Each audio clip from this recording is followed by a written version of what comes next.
recording all this. I'm Okay. sharing the screen also. Arora ji will let me know Yes, sir. if the Okay, presentation is all right. I think I should put it on the mode on which Yes, sir. I am increasing it, sir. Slide show कर दीजिए, sir.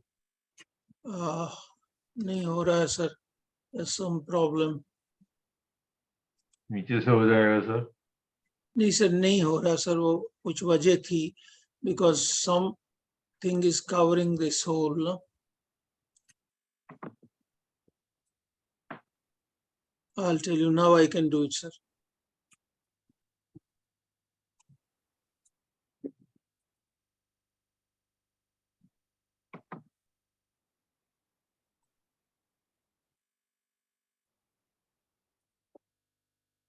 अब हो गया sir. हो गया, sir. Yeah. Yes, sir, but I have to change this as yet now.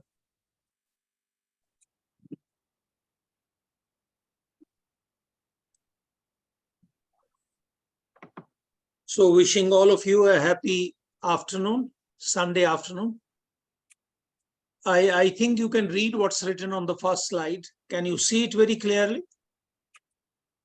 Yes, sir. Yes, Somebody to answer, at least one person, anybody who answers. Yes, sir, very clearly. Oh, that's Yes, right. That's right. Well, that's the full form of the word SQAAF. Actually, they have added one more letter to it, the F letter at the end, SQAAF. School Quality Assessment and Assurance Framework. Initially, it was called School Quality Assessment and Accreditation. It was not called Assurance. I mean, that's about 8-9 years back. I did my first workshop on school quality assessment and accreditation at Jaipur for about 60 principals, along with Arora ji. He was with me. And then we had a few workshops at Thrissur. I think we have 1 or 2 principals from Thrissur here. We did it at 2 places in Thrissur, Kerala. We did a workshop at Coimbatore also. We did 2 workshops at Hyderabad also. Because lots of principals had paid a fee of 50,000 rupees, which was the fee required for accreditation by CBSE, and we wanted them to get accredited. So that time we were working on accreditation. This time they have given us a framework wherein the word accreditation has been dropped and instead the word assurance has been used. It's almost the same thing. Once the community of people and your stakeholders, your students, your teachers and other schools are assured that you are on a quality journey, that you have your quality processes, that this school is a quality school, automatically it means that you have the accreditation of the people. You may not have a certificate of accreditation. Let me move forward. This is the number of the people we must have today, 253, then 3 more in the morning. I got calls from them that I should open the forms. I allowed them. The best part of it is that we have some school owners, we have managers, we have directors, we have some managing committee members who are eager to get their school accredited and also follow the framework, and some trainers, some senior coordinators, some principals, also a large percentage of principals. I know when I talk to some of them, the basic purpose of all these principals in joining this workshop has been that they would like to know how to begin and how to go about the process of self-assessment. Vis-a-vis uploading that's a great exercise that they can do. But what are the various steps that we should logically take up, and what does this framework say about that? Now, these are the questions that we'll be answering. If you have any more questions, you can write them up, because if you give them to me later on, questions that you would like to be discussed before for everybody, well, we could later on in our second sitting, which is the part 2 of this workshop, we could take it up. We'll first answer what quality means. We'll also talk of quality in education specifically. We'll talk of what the process approach is, because this is the fundamental approach followed in SQAAF. Fundamental approach. They say all quality process will be based on the process systems approach. What is the purpose of this framework? What are they calling these 7 domains, and then those subdomains? What are those? And even the subdomains are divided into standards and further subdomains. A new term has been coined by CBSE in this SQAAF, which is 4R quality circle. Very simple, very easy. What are the steps involved in this framework? If we want to move in the direction of quality schooling, quality accreditation, quality assurance, quality assessment, what are the steps? What do they mean by this self-assessment? What is the process? I have kept one full presentation for this, which will take about an hour, and perhaps that will take up only on the second time. I mean, when we meet, but because the first time we'll be finishing the major portion so that the second becomes easier. How do we score? Because there are 4 broad categories into which schools are being rated. How do we score them and how do we fall? Are we in the first inceptive category? Are we in the stable category? Or are we in the evolving category? And what does the word self-improvement mean in terms of quality? These are the main questions that we would like to answer. I could have, as teachers like all of you, written what are my objectives. I thought, no, let me say what are the questions that this presentation will try to answer. Now let us look at this quality term first. As a teacher of English, I would say semantically, meaning-wise. I'm sorry, I've gone 1 slide ahead, 2 slides ahead. Quality. Can you hear the sound, Anju? No, sir. Yes, yes. Yes, very plainly, but No sound. We can't hear it. No sound. No sound. We can't hear the sound, sir. You can play it again.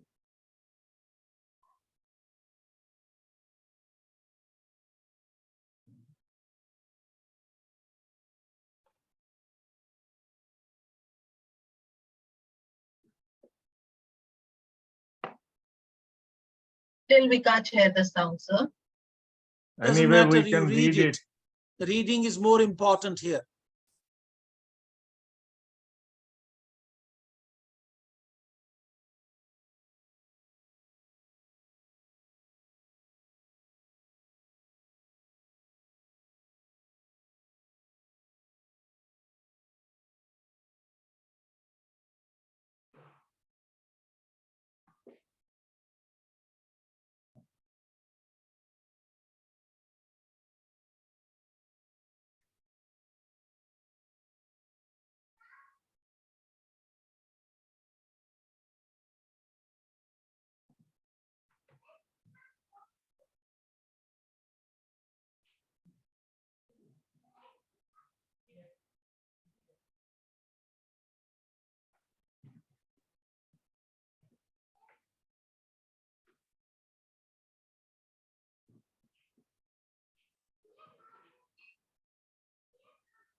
Doesn't matter.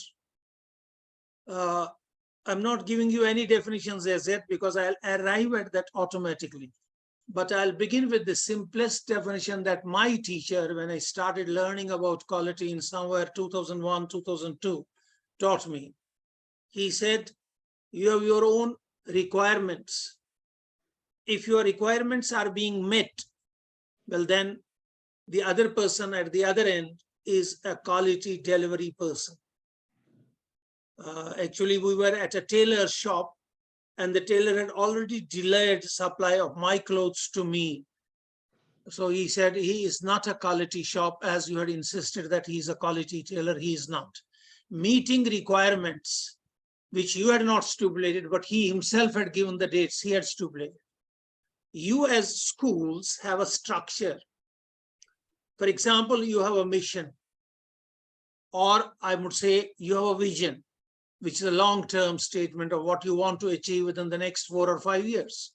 And you have converted that vision into a mission, which is a small 150-word statement, not more than that, a statement of what you would like to achieve within the next 1 or 2 years, or maybe 3 years. And this vision and mission are not something that are permanent.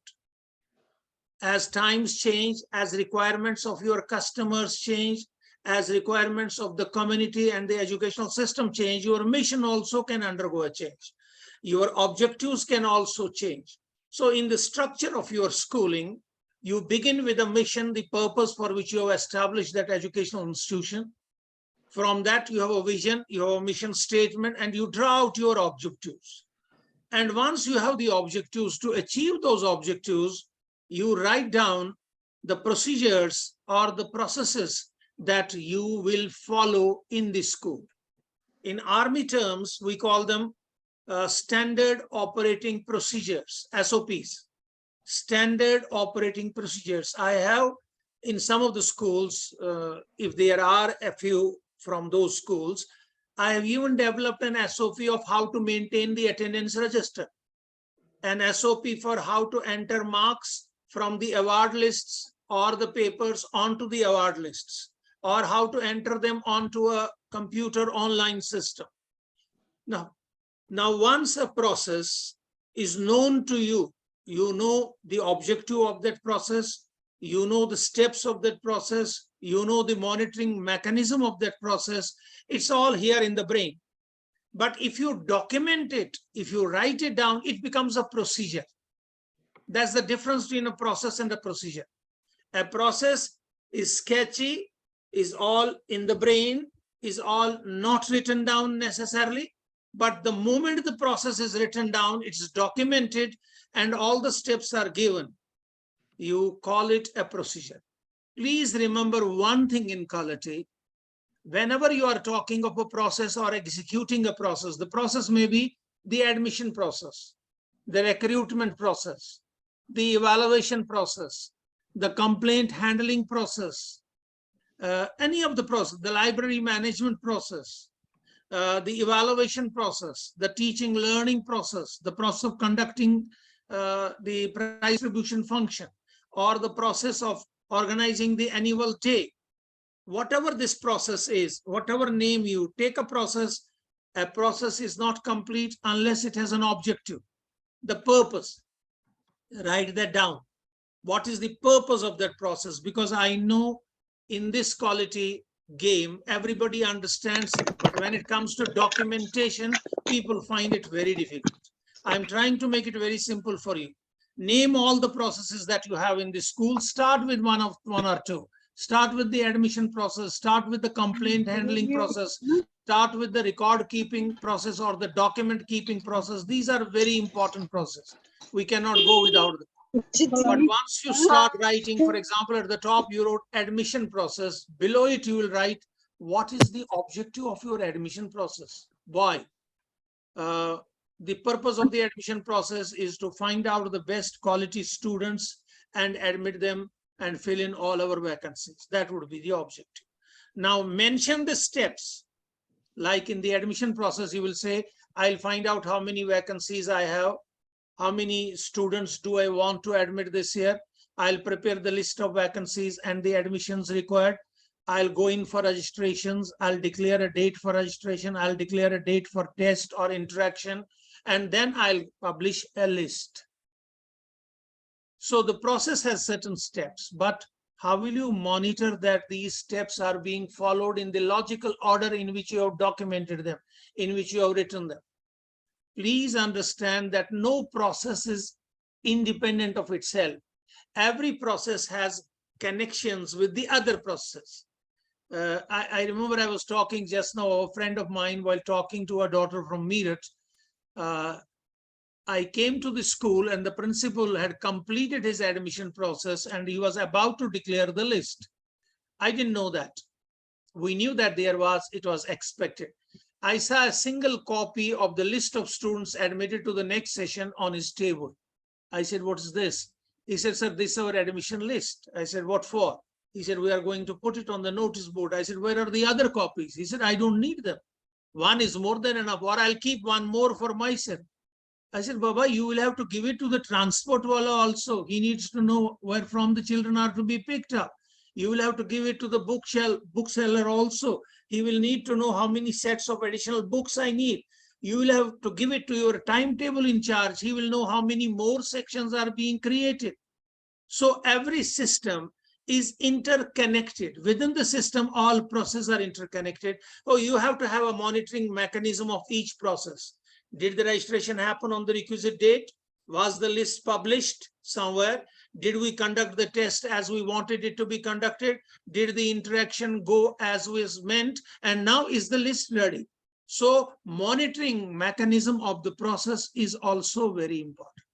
Now, in this triangle, we started with the school has a vision. It converts the vision into a short vision, which becomes a mission statement. From the mission statement, the school draws out some objectives. They are all written in your prospects, in your website, in your diary, but nobody has even read them, unfortunately. And then you decide upon the various processes of the school. Some processes may be managed by outdoor people, the canteen process, the mess process, sometimes the buses also. The cleaning process nowadays, it's being given to, and we call it outsourced.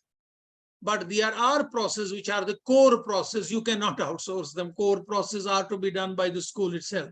And whenever you talk about process, I said three things are important for a process: the objective of that process, the steps of that process, and the monitoring mechanism as to how will you monitor that the process is going on and how will you measure it. Now here in this triangle, there are a few things that will impact the whole process. The resources, availability of the resources. You may have to make changes. You may have a very wonderful mission, a lovely objectives, very good processes, but you don't have the resources to implement. You are bound by certain regulatory requirements. The regulatory are two types of requirements. One, by law, statutory requirements, the central government laws, the state government laws, you have to follow them. And then the CBSE affiliation laws. So you have both regulatory and mandatory requirements which you have to follow. Then you have to keep in mind your interested parties. Your interested parties are not only your children and your teachers, it's the general public at large.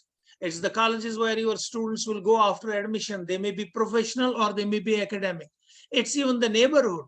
It's even the offices where your children will get employed tomorrow. All these are interested in the school because they know that this school, if it's going to be a quality school, will meet our requirements also. We call them beneficiaries.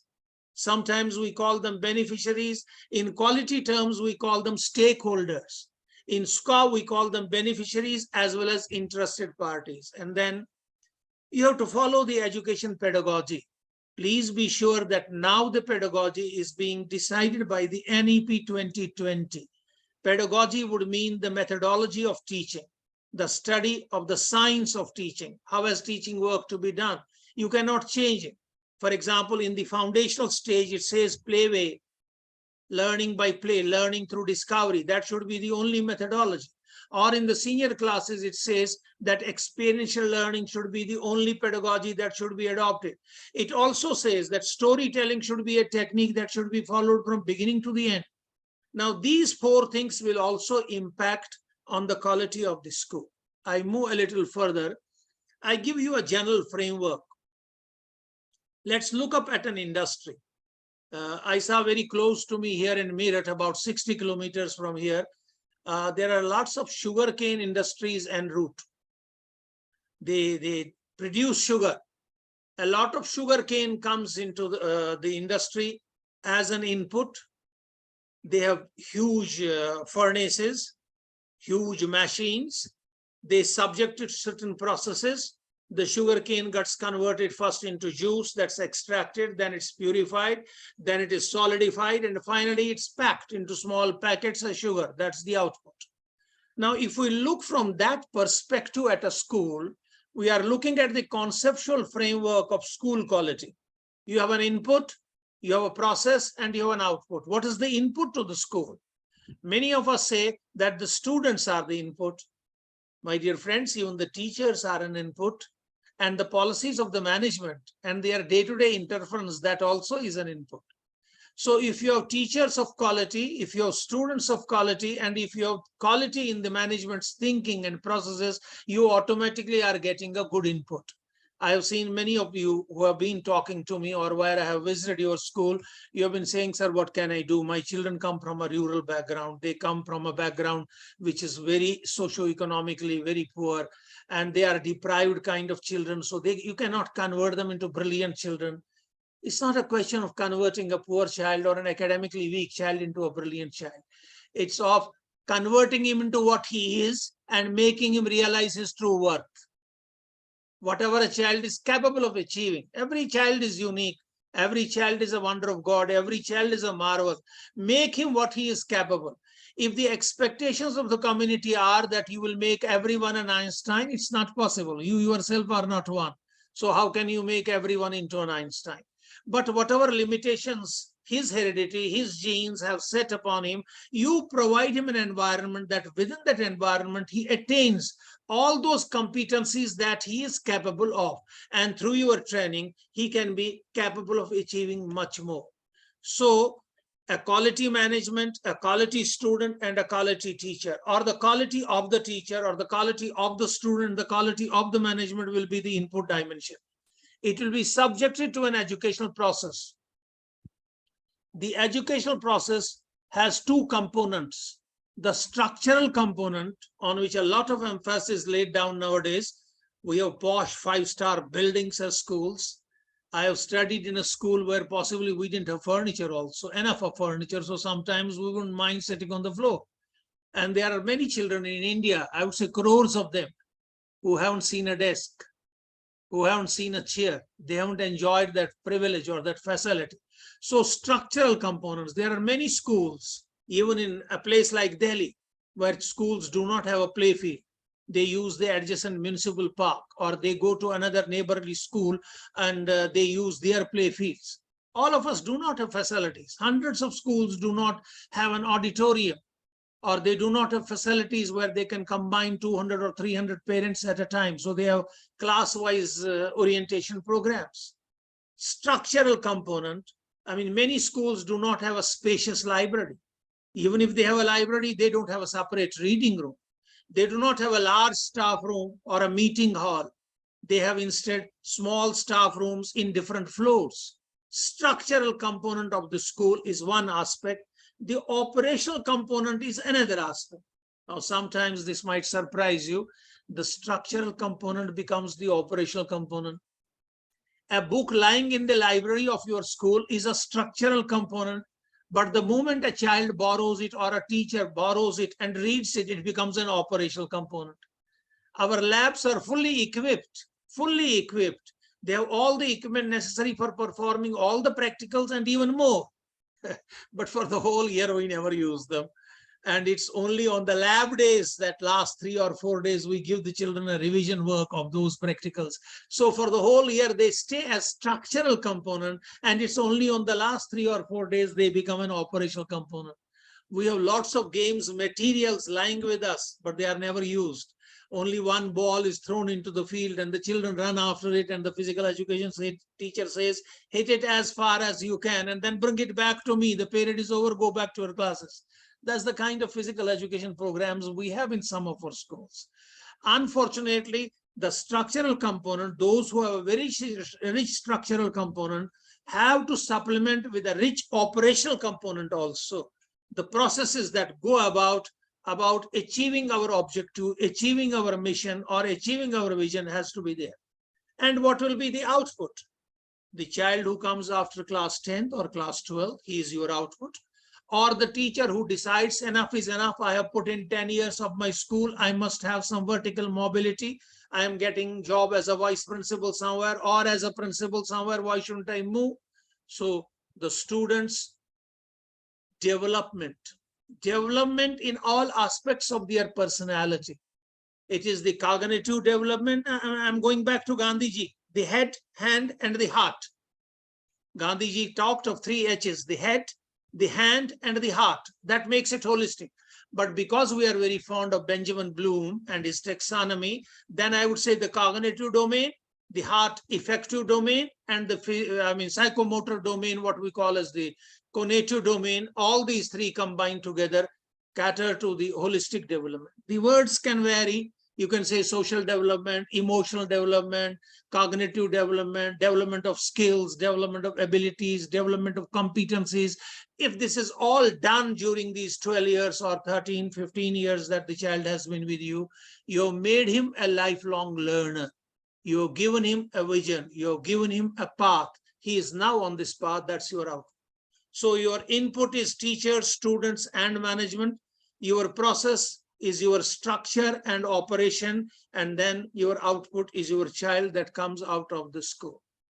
Now look at the schematic representation of a process. I said initially that a process becomes a procedure when it's documented.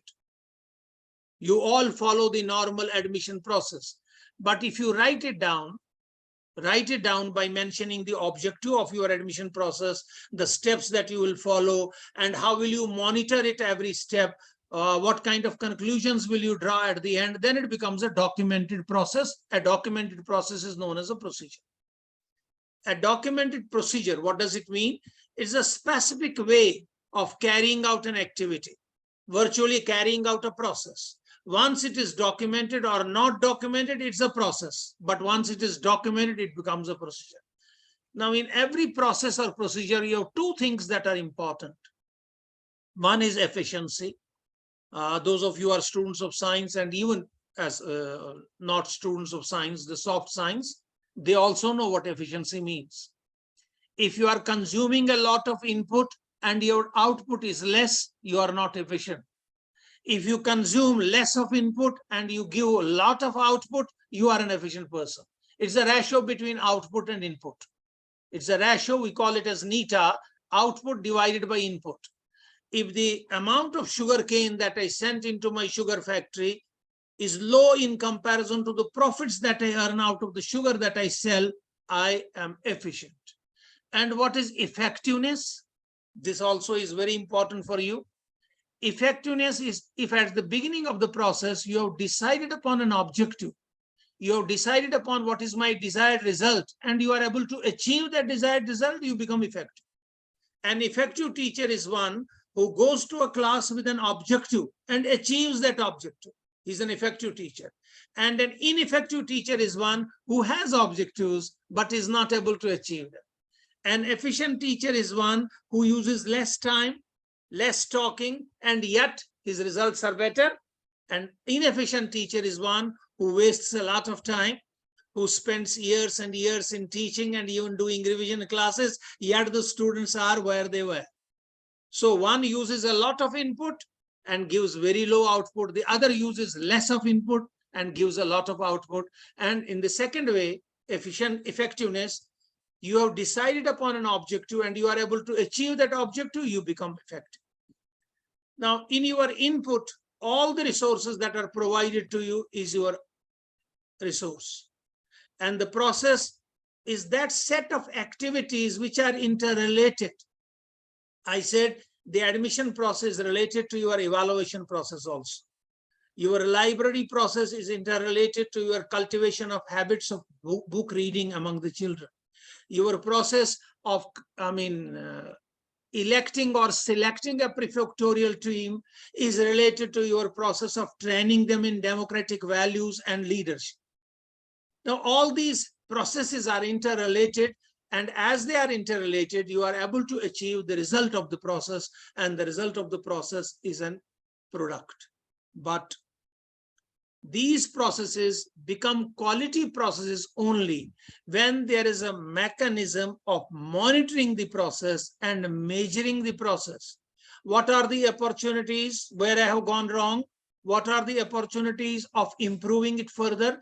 This is done in the very beginning. This is done during the process, and this is done at the end of the process. That's where you become a quality person. You become a quality person if the process that you are taken up, you are working on that process, you know your objectives of the process, you know the steps of the process, and yet at every point you are monitoring them, you are checking them whether you are achieving the desired results or not. I am reminded of an American quality expert. We call him Deming, D-E-M-M-I-N-G, Deming.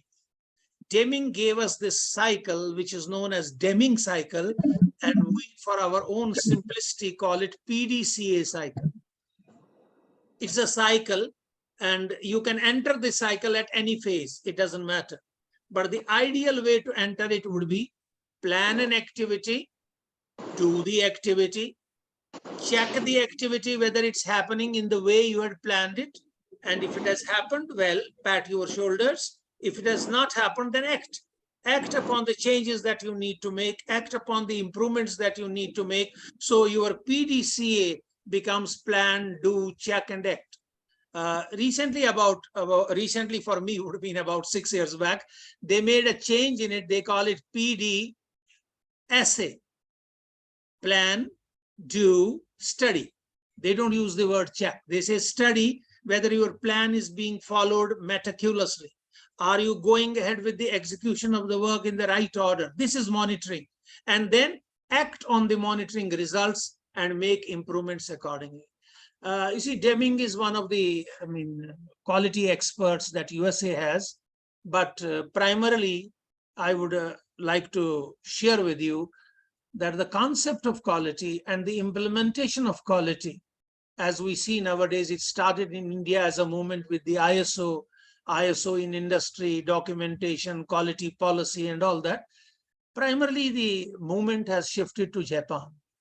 And even the American companies are borrowing Japanese experts, hiring them for some period of time to advise them on quality in terms of their products, development of products, even in terms of development of work. Because for them, we had the privilege, I think Aroraji will remember it, of having a quality expert, Kawasaki, Ishikawa Kawasaki. He was here in India, and in Delhi, he spoke to us at the Quality Council. We were pleased to have an interaction with him also. The man who has given us the concept of the 6 Sigma in quality, sorting out everything, keeping everything at its place, keeping everything in order, removing the wastage, not keeping it around. The Japanese people have come to a concept now, which we call the concept of minimalization. A gentleman like you or me does not have more than 2 pairs of suits to wear or 2 dresses to wear. Their ladies do not have more than 2 or 3 dresses. They don't need to keep and stock their almiras with unnecessary dresses. They just, they don't have space for their cars. To buy a car, you have to prove that you have a parking space or you have land where you can park your car. So these people are quality conscious because whatever they plan, they act on that plan. They keep on monitoring whether we are moving according to the direction that we have given ourselves, and then they check it. We had another gentleman also from America, Jurand, Jurrand, who gave us these concepts of quality. And then from that we emerged. We started with quality in industry. We started with quality then in health. All hospitals in India nowadays are NABA accredited, National Accreditation Board of Health. Your laboratories where you go in for testing of your blood, they are all quality accredited, quality tested, and their processes have been verified. Even the skill organization institutions like the IITs, I wouldn't say the IITs, I would say ITIs, that give you diploma courses and some skill courses for people. Even these are quality assessed, but this work of quality is done in India by the Quality Council of India, where we were also associated for a period of about 8 to 10 years. We did workshops for the principals also when we introduced for the first time in the year 2007 the concept of quality in education. That was done by the then president, A.J. Abdul Kalam Azad, who made an announcement at their national conclave that besides quality in industry, besides quality in other spheres, he would like quality in education, which would bring about quality in life. So we developed a standard, and then we started training our principals on that standard, and even schools got accredited on the basis of those systems because they followed those policies.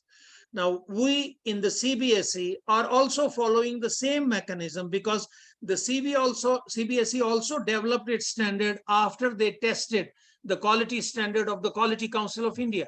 And they saw that our functioning was slightly different than the quality perspective of what the CBSE wants. Now let us look at again the word quality in real terms. I don't know whether the sound is working or not, but if you do not find it, please let me know. It doesn't have much of a sound. What is the real terms, the meaning of word quality?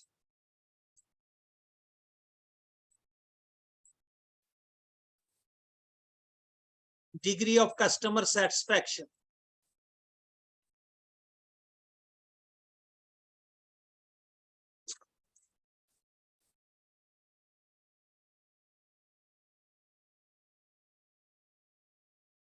Satisfy stated and implied needs.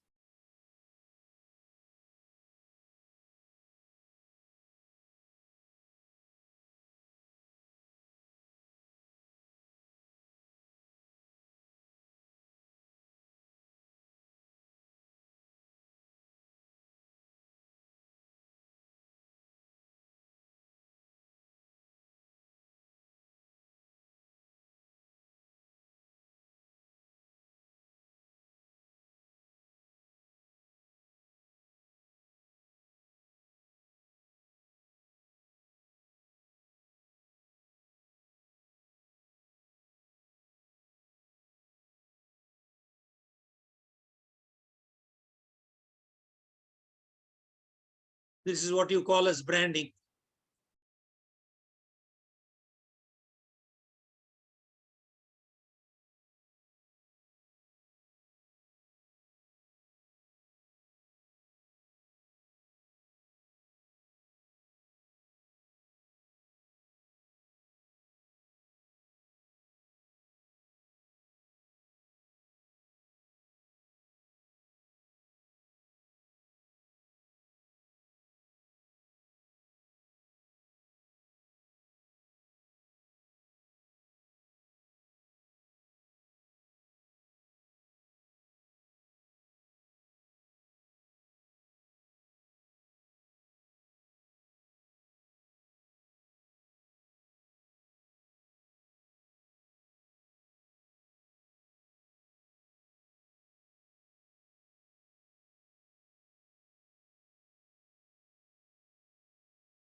It's important for us.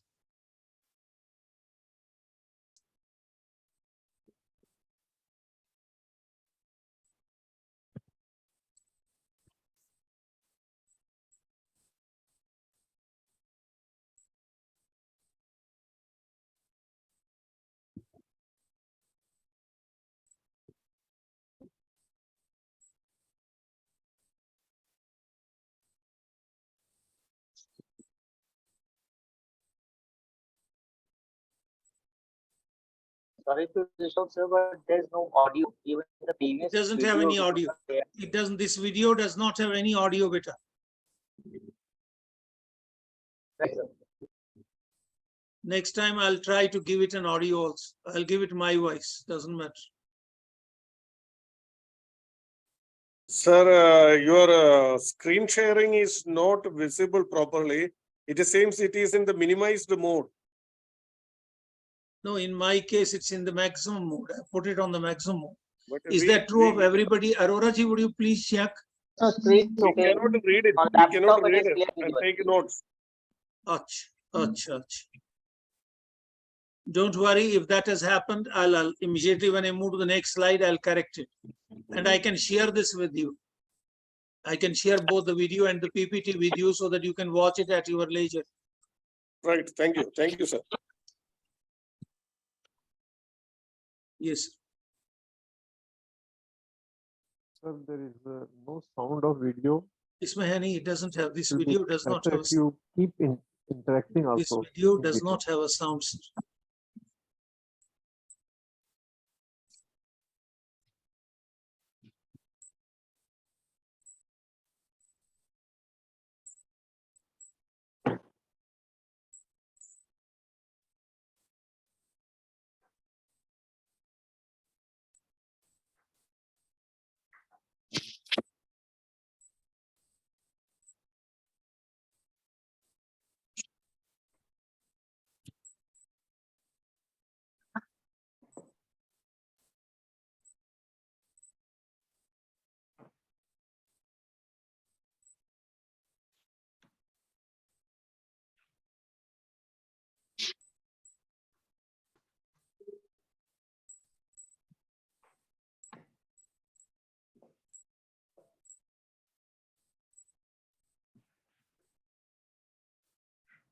I move to the approach and impact of SQAAF. I tried to explain a little further about the word quality using this slide, that it could be the performance dimension or the dimension of design from which you look at quality. Now, the framework booklet that we have, I have sent it to you. I think you received it. This is the booklet, if you can see it. The School Assessment and Assurance Framework, it's a set of standards and best practices. The purpose is that by following this standard, we will achieve both individual and institutional excellence. The quality that we want to achieve in our schools, and even we as teachers, we as principals, we as managers will be able to do that if we follow what is written in this book. So it will serve all those who are involved in the process of education, whether they are educators, whether they are management members, whether they are school leaders. All these people have a basic objective that they want to make a difference in the lives of the children. They want to bring about a change in the lives of our students. Now, this will serve as a tool for that, because each one of them may otherwise follow his own method of bringing that difference, and some may not.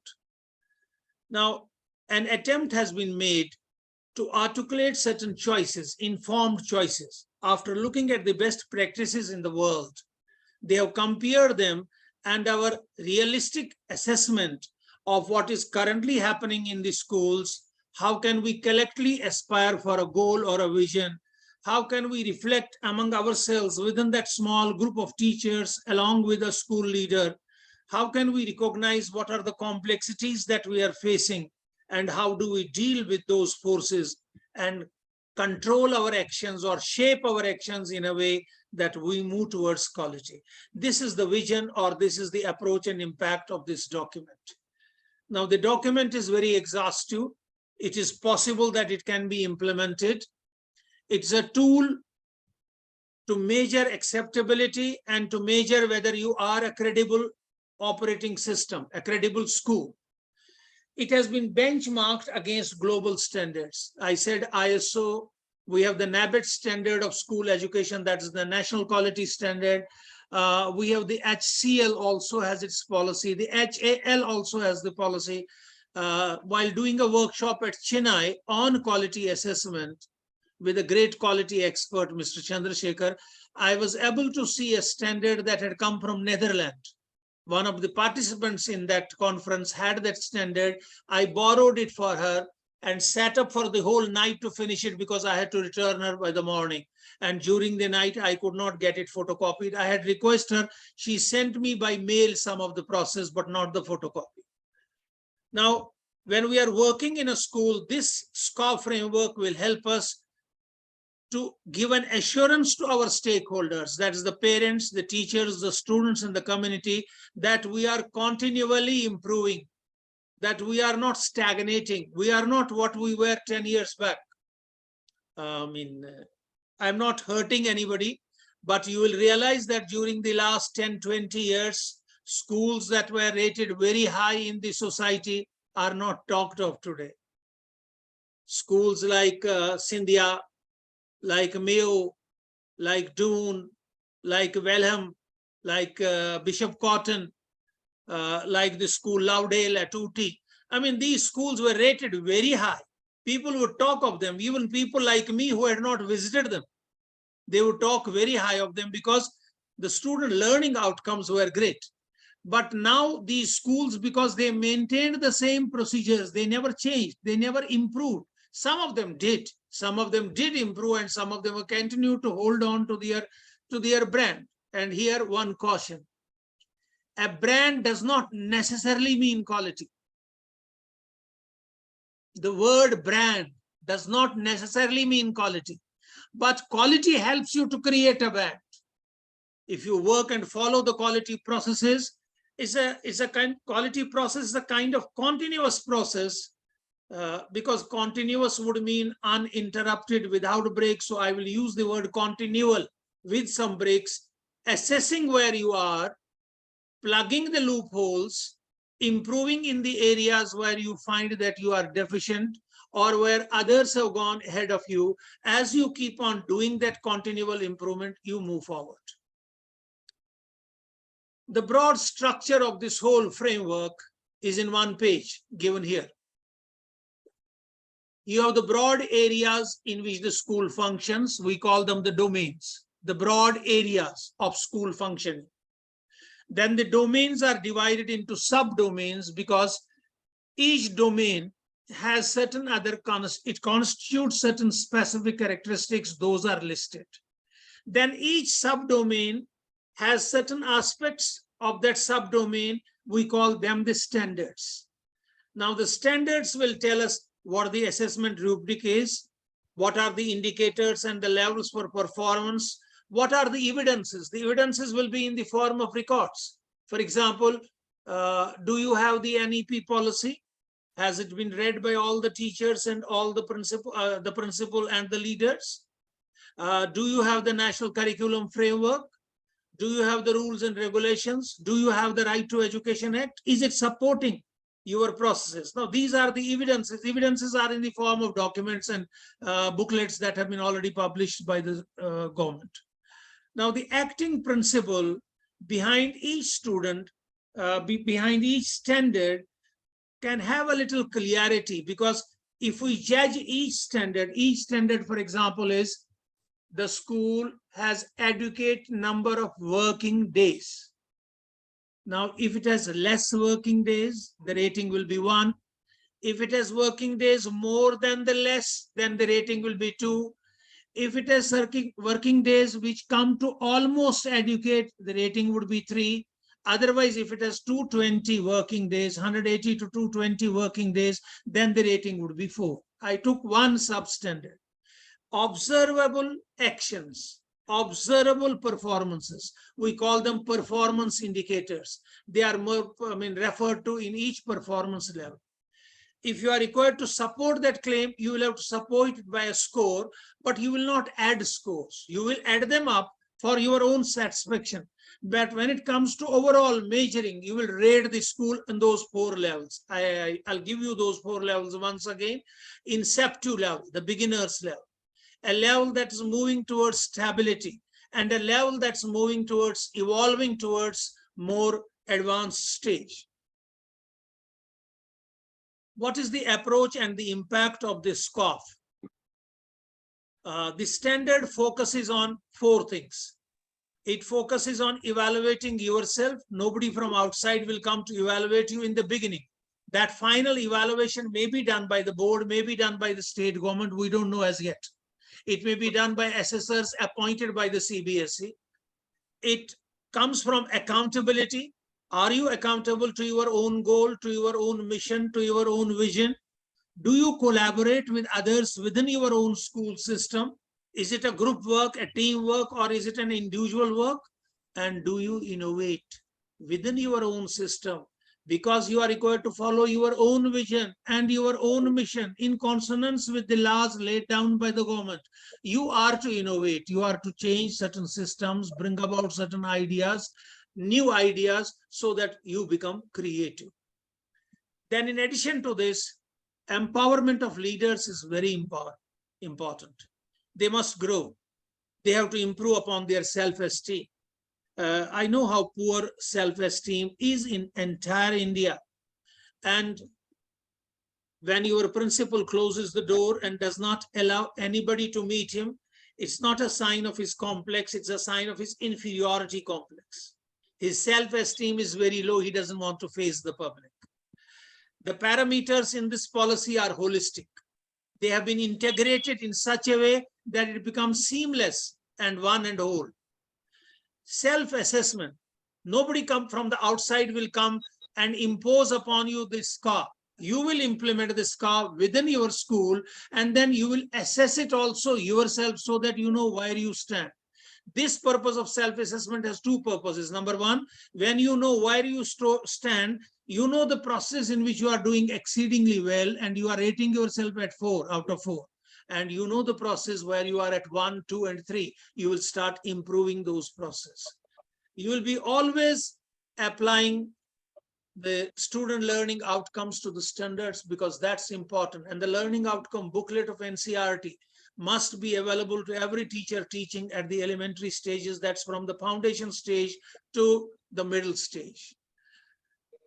There is no time frame. You are not told that you complete it within 1 week's time, you complete it within 1 month's time, because it's a continual process of improvement. You can keep on improving, so there's a lot of flexibility. And the standard is clear in its approach. There's no ambiguity, there's no confusion. It doesn't need explanation by anybody.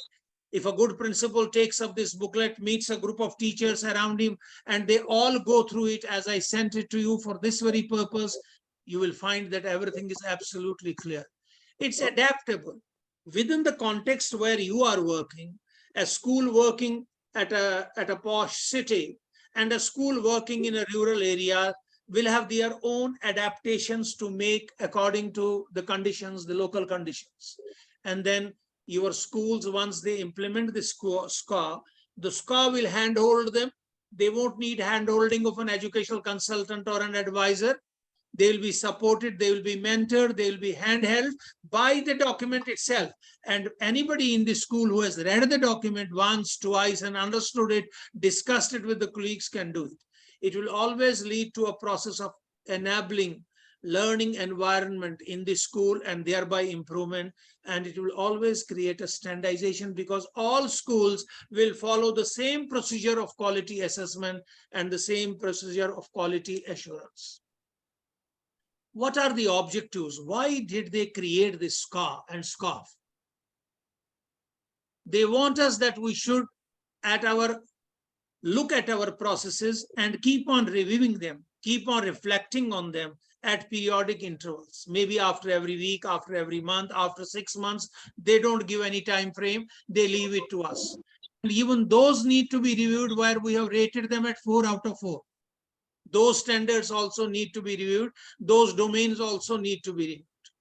Whatever data we have assimilated during these times, and since the paradigm of education is changing, in the field of education, there are changes are occurring, it will give us a large amount of data. An environment has to be created in every school where the children are able to achieve their learning outcomes. Our basic objective is that we prepare our children for the world where they become interdependent, and the world is very complex. I'll talk of the 4 pillars if that can happen. I should have added them here, but I didn't. I don't know why. We will have to establish inclusive schools. inclusive schools where the culture of learning is meaningful, and we will try to achieve high standards of development for each child. High standard for each child, not defined by you, but defined by his own ability.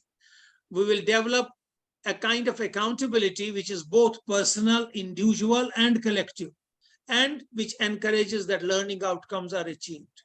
We should assess that we are a learning organization and we should meet the acceptable standards and the aspirations of the people. We should devise strategies within our own schools so that we are innovators, we are change makers, we are transformational agents of the entire educational system. This is just, by the way, to give you an idea of how many things happen. Now I'm coming to the center, I would say the heart of this SQAAF. The SQAAF says that there are 7 essential processes within a school that constitute the entire schooling system. Initially, they had given us different 7, now they have changed it. In the first SQAAF, we had the first one divided into 2 or 3, now it's 1. One is curriculum, pedagogy, and assessment. That time they used to call it scholastic, and number 2 was co-scholastic. But now, because there is no difference between scholastic and co-scholastic, they have integrated it. Curriculum, the methodology of teaching, and the methodology of assessing that curriculum is one. The second is the infrastructure of the school. The third is the human resource, the teachers, the staff, the varieties of staff that we have, the support staff, the ADAM staff. The 4 is what are the inclusive practices that you are following in your school. The 5 is what is the support that you get from your management, and what is the mechanism or the system of governance in the school. Is it centralized to an extent that where orders flow and you have to follow them, or is it decentralized that where you have a right to express your opinion and your opinion is valued also? Then leadership, very important. And the last, beneficiary satisfaction. I leave it for a second again for you to view it, because my friend Dr. Udar Singh ji complained to me when I sent the presentation to him. He said, sir, you have repeated this slide several times. I told him, sir, why I have repeated, I explained to him. Can you close your eyes and tell me all the 7? Close your eyes, please. Curriculum, pedagogy, and assessment is domain 1. Domain 2 is infrastructure. Domain 3 is human resource. Domain 4 is inclusive practices. 5 is management and governance. Domain 6 is leadership. Domain 7 is satisfaction. I come to the second slide, and this is a slide taken up from the SQAAF. I have taken it from the SQAAF. Now, supposing the total weightage to be given to all these domains is 100. Total weightage given is 100. What is the weightage given to the first domain? Curriculum, pedagogy, and assessment. 40%. 40%. Right. Aroraji, could you mute all, except some who are sensible enough? Curriculum, pedagogy, and assessment, 40% of the overall weightage has been given to this aspect. So don't feel bad about it. It's true that teaching, learning, assessing the child, imparting the curriculum, which involves both the life skills, the emotional skills, the social skills, the thinking skills, because curriculum is not syllabi only. It's not preparing him for an examination. It involves all those things. So 40% for that. Infrastructure, 10%. Human resource, again 10%. Inclusive practices followed in your school, 10%. Management and governance, 10%. There are 6 remaining, 60% that will become. Leadership, 10%, and beneficiary satisfaction, 10%. These are the SQAAF domains, 7 domains in the same order, with 10%, 10%, 10% at 6 places, and only 1 place at 40%. It totals up to 100. I go back to it. I put it in the normal textual form. Curriculum, pedagogy, and assessment, 40%. Infrastructure, 10%. Human resource, 10%. Inclusive practices, 10%. Management and governance, 10%. Leadership, 10%. Beneficiary satisfaction, 10%. What are these? These are the domains of SQAAF. Domains. The 7 domains of the schooling system, the educational process. All these 7 Nothing is left out. Every aspect of what you do in the school is covered in these 7. If we look at, if we look at number 1 now, every domain will have some subdomains, because that will help us to understand the domain itself. Unless we break that domain into its parts, we will not know what that domain is, because only after knowing the subdomain and even subdomain, because that subdomain will also get further divided. For example, in the first domain of curriculum, pedagogy, and assessment, we have 7 subdomains. 7 subdomains in the first domain. 1.1, curriculum planning. 1.2, teaching learning process. 1.3, student enrichment, skill-based vocational education. These programs have to be embedded in the annual curriculum and the pedagogical plan. Now, if a school doesn't have a pedagogical plan, well, automatically they will get low scores on this subdomain. Mainstreaming physical education and sports, that's integrating art and physical education, integrating physical education and sports along with other subjects. Value education, ethical education, or values and ethos. Student performance and the assessment of their learning outcomes and the feedback, and what kind of enrichment programs have been prepared for you to follow in terms of learning of students. Now, what are you doing about ECCE, early childhood and care education, where you have to follow the FLN or the FNL, the foundations of literacy and numeracy. These 7 subdomains combine all together, form the first domain. When I move further, I will have to divide each subdomain into further subdomains.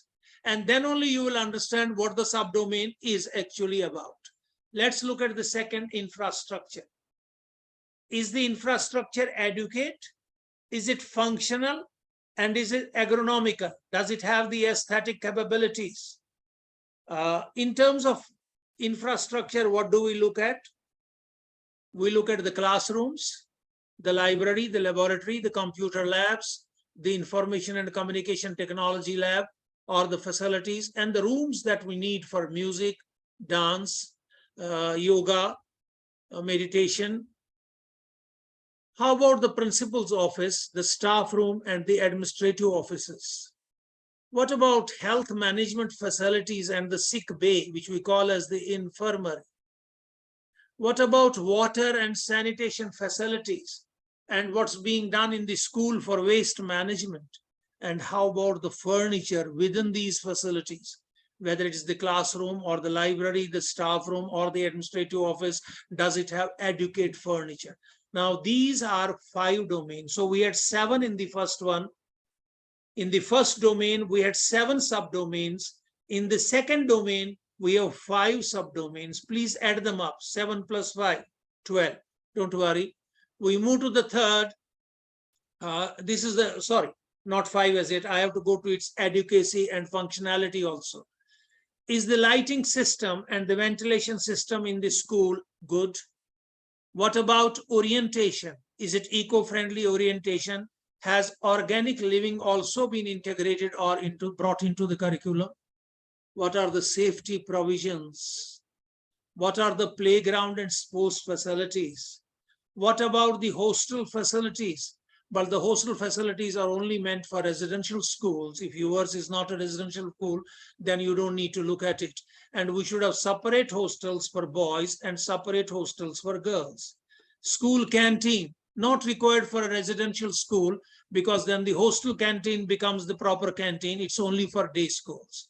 What about transport and escort facility in each bus?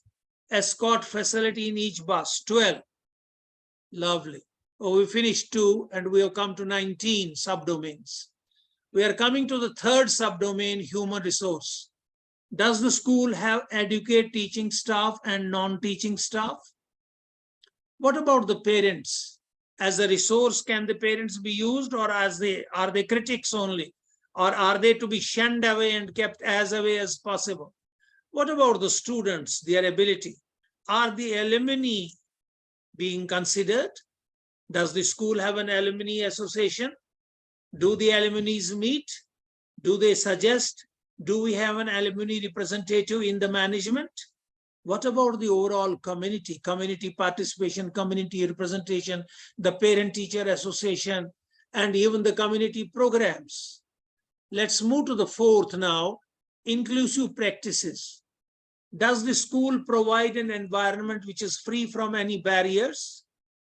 Do we have recreational sports and games facilities for children who with special needs or children with disabilities, the Divyang children, and the children with learning disabilities also?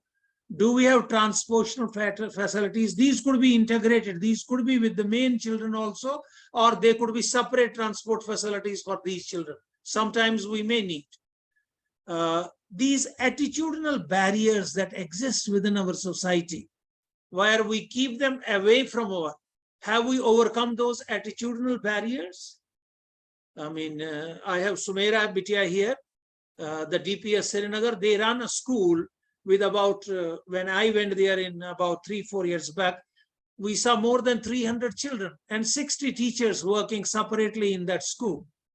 This was a school which was basically an inclusive school meant for even the blind, the deaf and dumb, the children who were maimed and crippled, and the children with special needs of dyslexia, dysgraphia, dyscalculia, and even children who had, other kind of learning disorders. Are there some projects that you are doing which are known as self-equity projects? They are spatial projects, self-spatial equity projects for these children. These are some of the inclusive practices that are required to be followed. So we have covered the fourth. Let's move to the fifth. The management and governance. Does the school have a vision and mission statement? Whenever I go to a school, I ask them about their vision and vision.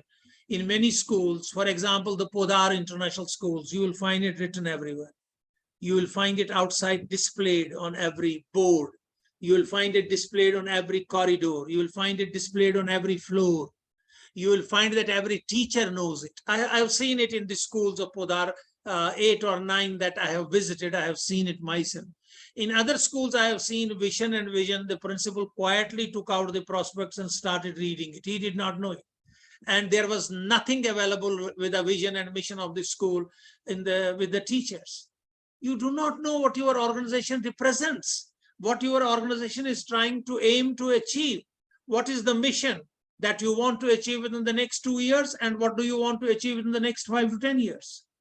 What about your plans? Do you have an institutional plan? Is there a coordination between various departments? This equification also we call it. Do you have proper resource management? Do you have proper relationship management? Is there proper activity management? Are data built up and maintained? Is record maintained? I asked a principal, do you have records? He said, yes, sir. I said, you are reading something. What is that? He said, sir, I downloaded just now a circular from the CBSE. I said, is this a record? He said, yes, sir. I said, no, sir, it's a document. It's not a record. It's a living document because you are reading it. And you will circulate it and everybody will read it or sign it or note it or go through it. You will bring it back and you have built a file in your office which contains all the CBSE circulars. The moment you put it in that file, it becomes a part of your record. Till then, it does not become a part of the record. And then there is a lot of emphasis nowadays, and this is where some schools are coming up quite fast.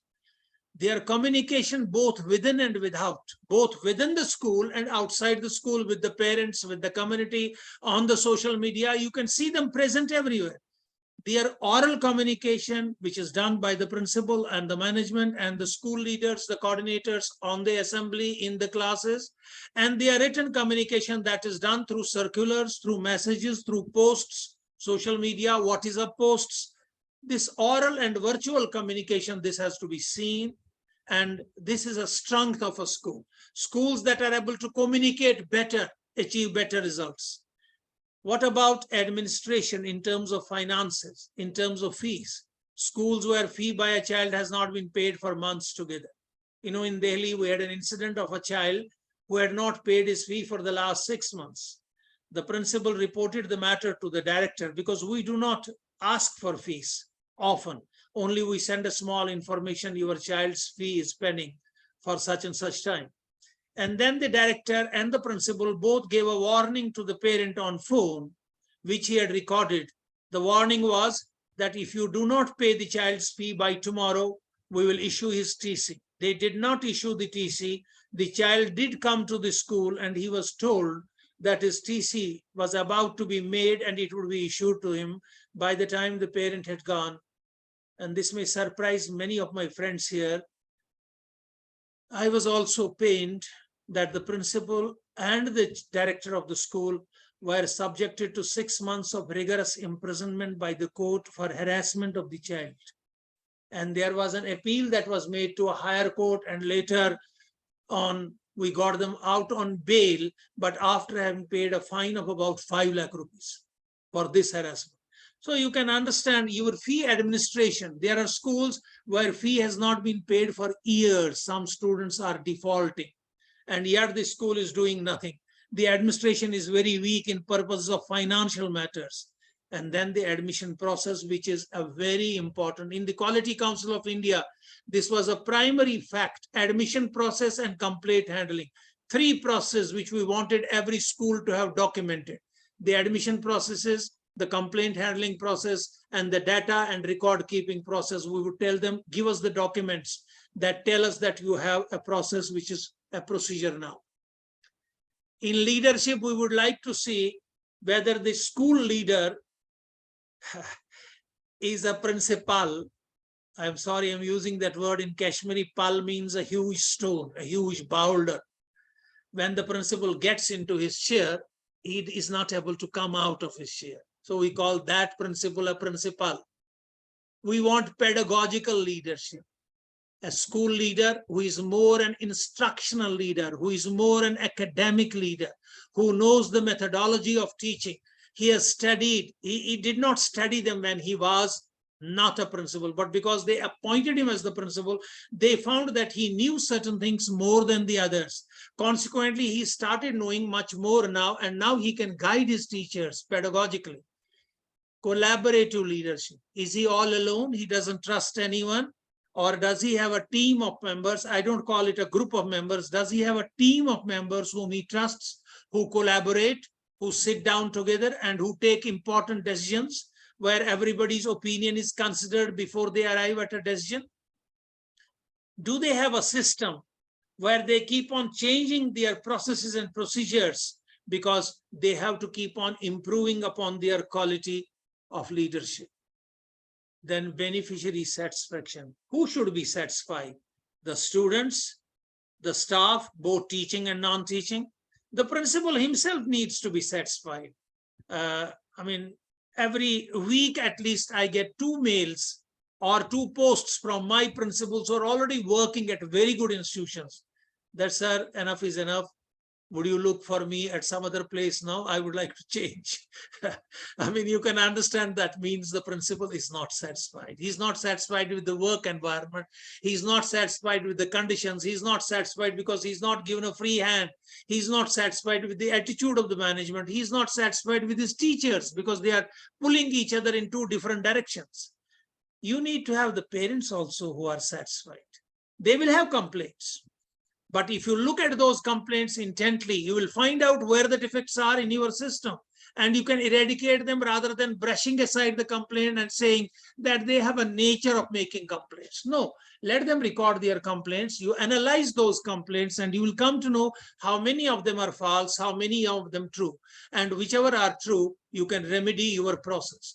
For example, in one of the schools, when we started documenting the complaints, recording the complaints, even if it was given verbally, our receptionist would document it. She would write it, and it would be submitted to the principal, who would initiate action with a letter going to the parent that we received your complaint, which was given verbally to the receptionist. We are taking action. Within 1 week, we'll get back to you, or within 3 days, we'll get back to you. A complaint that is received, which is not signed, which is anonymous, is not treated as a complaint at all. We found out that it was the transport system that had major complaints within 1 month. Something like 220 complaints were received about the transport system. And what we did, we started making improvements in the transport system. The complaints within 3 months fell down to about 70. 60 or 70. And then the other system that started having was homework notebook correction. We didn't have a homework policy. We created a homework policy in the school. We started following that policy meticulously. We started monitoring that policy meticulously. This complaint also dwindled. So the parents' satisfaction on these two fronts increased. And even the community has to be satisfied. I remember of an incident of a school that I established. I was instrumental here in Noida, establishing a school which you call as the Vishnu Bharati, Sector 28. After about 10 years, having established the school, it had become a fully functional school. It's a very, very well-established school. I saw that the school had purchased some additional land from the Noida authorities to park their 26 buses outside the school campus. And as the school closed, I was going somewhere, I saw a lot of furore outside.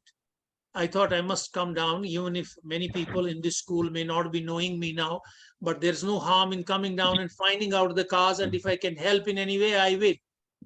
I found that some members of the local community who lived nearby were shouting that the children be moved to a side, the buses be moved to a side, and we be allowed to go, because they were carrying a heart patient who had to be admitted to a hospital immediately. But the buses were in an order and the children were coming out. It was all chaos. I couldn't help them. I only talked to one or two officers of the organization and requested them if they could intervene. I mean, if you are not conscious of the needs of the community will not be conscious of your needs. And then the management also needs to be satisfied. They are also a beneficiary.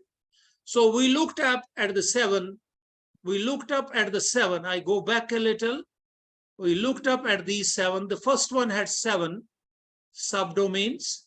The second one had 12 subdomains, 19. 5 subdomains, 24. 5 subdomains, 29. 10 subdomains, 39. 3 subdomains, 42.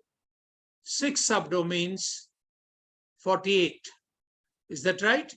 48 subdomains, right? We will go to the subdomains. This again, to revise you, you might have forgotten. What is the first one? Curriculum, pedagogy, and assessment, 40% weightage. Infrastructure in terms of its adequacy, functionality, and aesthetics, 10%. Human resource is the third, 10%. Inclusive practices, again, fourth, 10%. The fifth is management and governance, 10%. The 6th is leadership, 10%. And the 7th is beneficiary satisfaction, again, 10%. Now, the SQAAF framework has these 7 domains, which I have again listed in front of you in a textual form: curriculum, pedagogy, and assessment, infrastructure, adequacy, functionality, and aesthetics. Spellings are wrong. Sorry for the mistake. Human resources, inclusive practices, management and governance, leadership, and beneficiary satisfaction. These domains are the performance areas of the school, the main performance areas of the school. These 7 domains are not independent, they are interlinked. They are interlinked in a seamless manner. See, the one affects the other. The one does have an impact on the other. For example, I have taken an example which I have written of my own. It is the leader who develops the capacity in the teachers by providing them the resources, by providing them the training. That is benchmarked with the best kind of training and good governance. And it leads to enhanced learning outcomes in all students in all curricular areas. Now, this is an example. So leadership is impacting the development of teachers, the student satisfaction and the teacher satisfaction. It is also impacting the learning of teachers. The subdomains, I have taken them one by one here. They are again the same subdomains that are listed. What do they do to us? The subdomains basically help us in many ways. They specify what constitutes each domain. They ensure uniformity and understanding so that we interpret them and all stakeholders are able to interpret them. For example, the subdomains of curriculum and pedagogy are listed here: curriculum planning, teaching, learning, student enrichment, skill education, curriculum and pedagogical plan, mainstreaming physical education and sports, values and ethos, students' performance of assessment and learning, early childhood care and education. Then based on the above subdomains of curriculum, pedagogy, and assessment, it should be inferred that there is some sort of similarity, which is within a particular domain. There are certain areas that may be taken up in another domain also.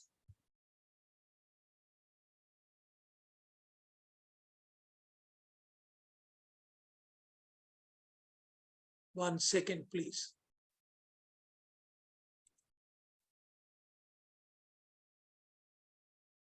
The school leaders and teachers, they have to be familiarized with this curriculum document so that they can support, and materials that are brought about by the CBSE, they must read that. The school must have an integrated curriculum plan and a pedagogical plan. The pedagogical plan, about 3-4 years back, the CBSE wanted it to be uploaded on the site by every principal, and I know principals did develop it. Curriculum does develop not only knowledge, but skills and abilities. And these skills and abilities prepare our students as lifelong learners. They make them global citizens, and they help them in attaining the sustainable development goals also. In comparison to these domains and subdomains, we have to be more concrete and more specific. These domains and subdomains, they give operational definition of the concerned subdomain. Due to this distinctiveness and concreteness, the benchmarking statement is made, which is assessed. The exercise of assessing that becomes more objective and more reliable. This is why every standard has a framework, and that framework becomes central to assessment. What are the performance level indicators and what is their rubrics? How should a school be assessed on each standard? How to determine where a school stands on each standard so that school may aspire for continual improvement? How to determine appropriate performance level of a school on a particular standard. The standard could be the Quality Council standard, which is called a standard, or it could be the SQAAF framework. For facilitating the assessment, which is to be done by you, or which will be done by the board later on, or which may be done by the state government, or by an external agency approved by the board, there are 4 performance levels. It's not the score that is important, because the score here will be on each indicator, and that score runs up to 336 aggregated. And 336, if you divide that by 4, it comes to, I think, 82. Yes, 82 sub indicators. On 82 indicators, you have to evaluate and give each indicator a mark between 1 to 4. 1, we have defined where to give 1. We have defined where to give 2. It's not dependent on you or me. If you have the books available, 1. If you don't have them available, not even 1. But if you have them available, but nobody has read them, or some people have read them, we go up to a 2nd level. Yes, the books are being read. If everybody has read them, we go to the 3rd level. If everybody is following them also, we move to the 4th level. So performance level 4 is the highest level of performance, while as the performance level 1 is the lowest. It's a developmental continuum, while as you move from one performance level to another performance level. In order to determine at what performance level you are, you will have to observe the actions of those indicators. And if each standard and each benchmarking standard, the performance level rubrics is already given. If you look at this book, it has some rubrics like this color. Can you see this? If you can see this color, rubrics will come after every 5 or 6 pages. It's the rubrics. There are certain statements made. If you are in those statements, you are at 1. If you move to 2. Now, like Bloom's taxonomy, we say it is only when knowledge is obtained that you move to the 2nd level of understanding, because it is taxonomical. You cannot start applying anything unless you have the knowledge and the understanding. In the same way, If you have all the indicators of level 1, you can start looking at the indicators of level 2. If you have all the indicators of level 1 and 2, you can start looking at the indicators of level 3. So performance levels have been ordered. They have been arranged from high to low. And the school has the flexibility of self-assessing its own maturity level. It defines its own aspirational level, what it wants to achieve. And then this is where it helps me or it satisfies me. This assessment enables us to find out our areas of weakness and our areas of strength. And depending on our areas of strength, we try to become more strong. And at the same time, looking at the areas of weakness, we try to create a plan for our own self-improvement. Performance levels range on 4 points.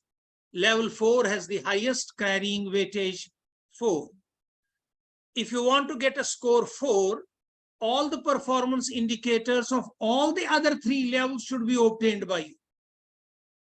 You should get 4 in all the performance indicators at level 1, level 2, and level 3. Then only you can move to the level 4. So performance level 3 would mean 2 and 1 has been already achieved. Performance level 2 would mean 1 has been already achieved. Against each set of records and standards, we have to support it by certain observable actions. For example, if you are looking at teaching and learning, we would like to see whether the pedagogy that is being prescribed is being followed in the classes. Does the teacher have a lesson plan? So for that, she has a record. Does she know what are the minimum learning outcomes? For that, there is a record. Actual observable action will be involvement of the children, organization of activities in the class, dealing with the response of the children, managing the classes. So some observable actions along with some records, and the level of availability of documents at all levels. I mean, this is preferred. One document can also be an evidence in several substandards. It's not necessary that it can be, evidence in only one particular domain. So we'll start pulling, it's my domain, give it to me. No, it can be, if you have one document available, it can be evidence for other separate these also. For example, a common separate curriculum pedagogy or an assessment policy, which you have created from the school right for classes nursery to class 12. It's a supporting document for level 1, level 2, level 3, and level 4. Schools are required to upload these documents if need be, as to how they have planned, what was the committee that planned it, how are they implementing it, how are they mentoring it, what are their monitoring practices, what are the observations, where were the gaps found, what kind of gap analysis was done, root cause analysis we call it, what kind of improvement plans do they have for the school, so it could lead to better student learning and impact upon the improvement plans of the school. Against each standard, policy or reference document are mentioned, which are acting forces or principles. This is in those blue colored sheets that I showed you in the policy document. You can go home and open them and read any one of them. 1 or 2 of them would be more than enough. Now here, I have tried to give you what are the 4 levels. The basic level is the transient level. The level where you are not stable as yet, where you are unstable, you are changing. You have not decided upon what direction to take. That's the basic level, which we call as the first level. The second level is where you have moved out of this frequent change and where you're trying to stabilize the systems, where you have the processes in place now, where you are monitoring the process, you have laid down the procedures. And it's not the transient, is the second stage. I'm sorry, the first stage is the inceptive stage. The first stage is the inceptive stage, the stage which is just the beginning. You are beginning to understand what SQAAF is. What do I need? What are the domains? What are the subdomains? What are the subdomains? What are the standards? What are the evidences that I need to possess? It is this kind of stage. The second is you have started working in that direction. So you are in a state of influx or change. And then you have stabilized the system. You have come to point 3. When you move 4, You are a dynamic, ever-changing and ever-evolving system. Now, these are the 4 criteria. So your final rating will be, where do you place the school? Is it dynamic, evolving? Is it stable? Is it transient? Or is it inceptive? The criteria that are given above have to help you to formulate achievable plans for your self-improvement so that you can enhance your accountability. How? Wherever you find that your scores are poor, wherever you find that the evidence does not exist, wherever you find that the practice is not in operation, you will introduce that.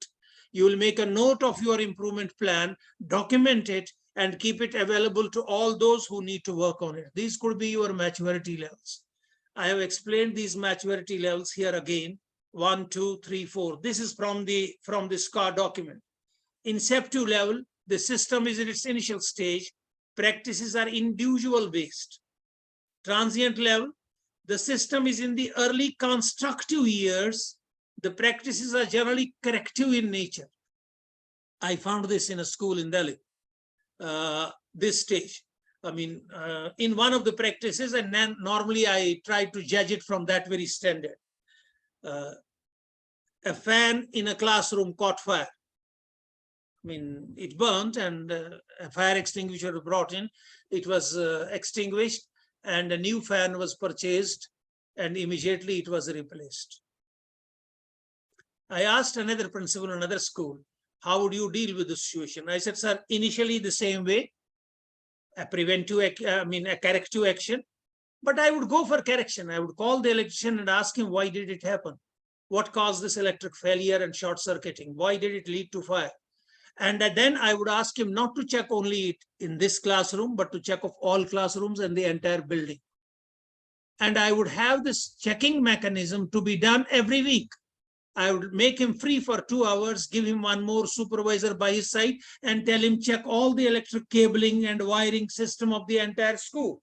So such a person was in the preventive mode of not allowing recurrence of such an incident, whereas the first person was in a corrective mode. Quality is prevention rather than correction at that stage. Level 3, I could see the school had a database. They had an improvement process. The systems were properly documented. People were aware of their roles and their responsibilities within the institution, and they were practicing those. And the practices were not corrective, they were preventive. And now they were moving out. In the 4th stage, when it becomes dynamic and evolving system, they have benchmarked and documented processes.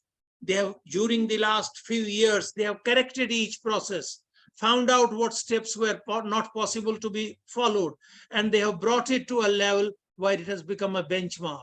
Leadership and management or governance, they are accountable to all.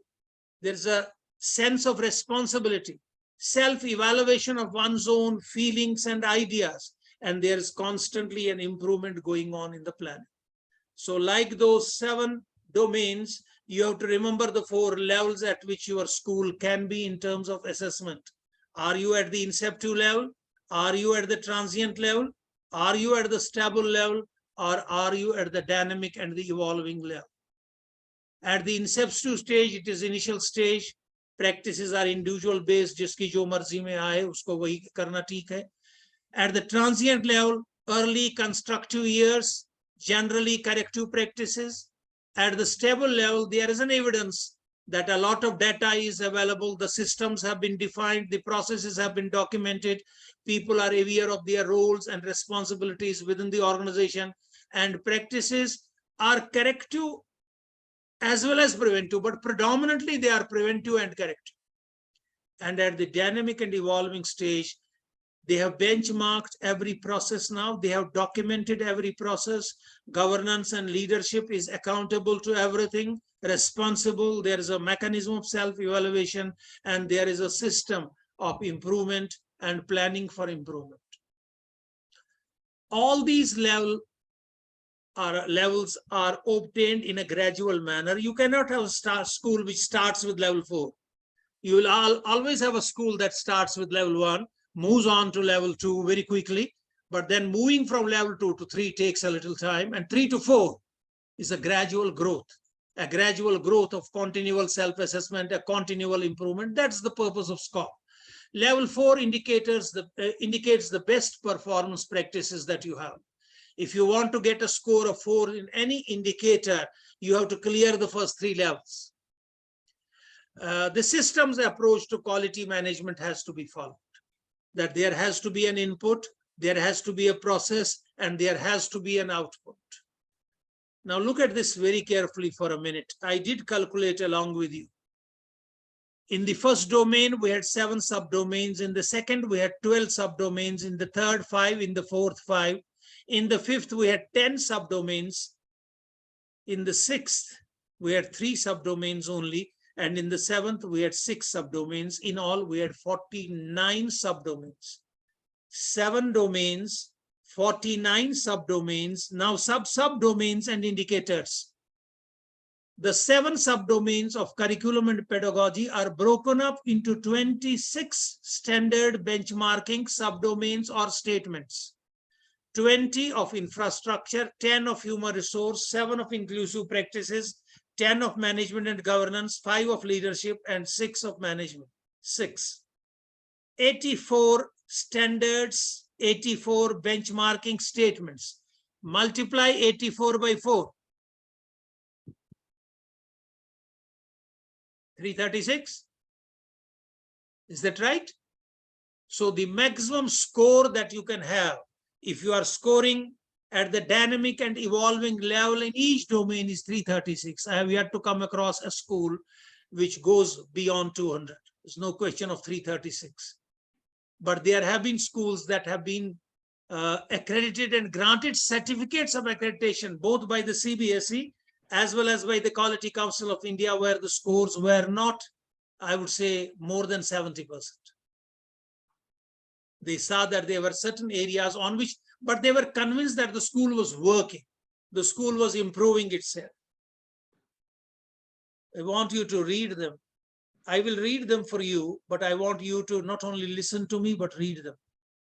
An educational system isn't worth a great deal if it teaches young people how to make a living, but it doesn't teach them how to make a life.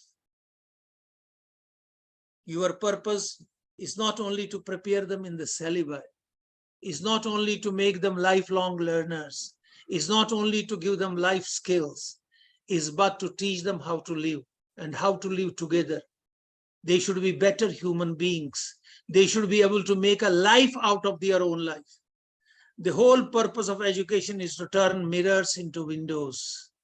They should reflect not only their own self, but they should see the world outside. And 2 more quotes, which I found very interesting. Learning and innovation go hand in hand. We cannot rest thinking that what we did yesterday will be sufficient for tomorrow. If your school has become a quality school today, you cannot be satisfied that it will remain a quality school forever. No. Self-assessment, monitoring, self-improvement is a continuous process. And if you go in for that continuous process, you will keep on improving. We definitely need to change the way our students learn. If they cannot learn the way we teach them, let us teach the way they learn. I saw this quote long back, I think somewhere in the year 2001 or 2002, outside Madam Suzanne Lubert's room in Darshan Academy, Delhi.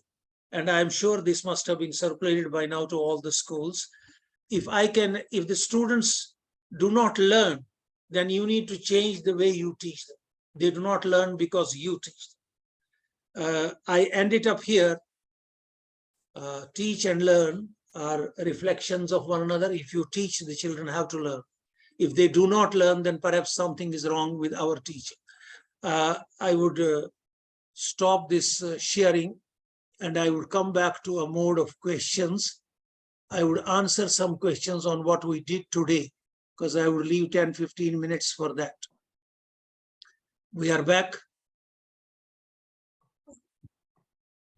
Arora ji, if you see some questions on the, what do we call this?